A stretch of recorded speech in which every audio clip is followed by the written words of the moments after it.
Morning, folks. Home handyman. Let's talk today over coffee and questions. Hopefully you got your coffee. Questions, how to make your own pull handles. Here's another quick tip.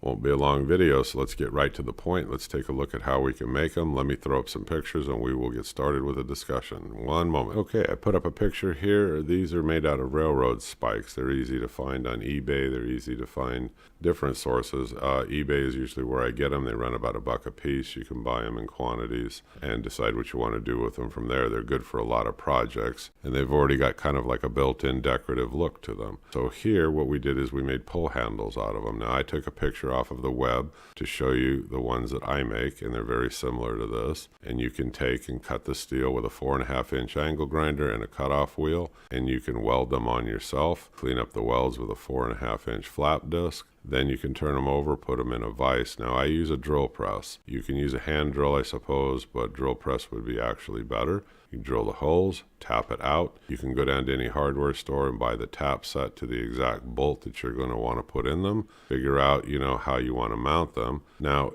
they're kind of easy to do if you're going to mount them for the first time on something. You can just line your holes up accordingly. But the hard part is if you have something that's already existing that you're going to match, you have to be very careful when you go to weld these on that these holes are going to line up with the existing holes. So that's going to be a little bit more difficult. It's not impossible. Just hold it up there and figure out, okay, this is where you want each one to align.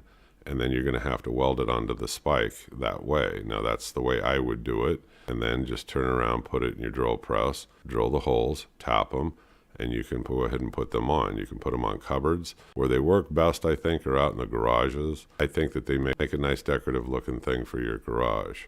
So how do you finish them? You can leave them alone, let them rust out naturally. If they're rusted and they look kind of cool the way they are, I just use clear gloss by Rust-Oleum. I give them a clear gloss finish. I call it done.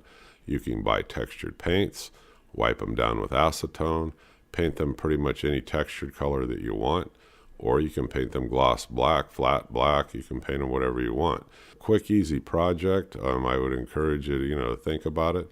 It's kind of fun to do. The only hard part, like I said, would be lining up these holes. You could also measure hole to hole, and if you find the exact center, let's say is 5 inches, transfer that measurement over onto the railroad spike, weld these on there, and you'll be damn close or right on. You can go hold it back up to those pre-existing holes. You can come through on the back side with like an awl or some type of real thin, sharp device and make sure that you've marked your holes.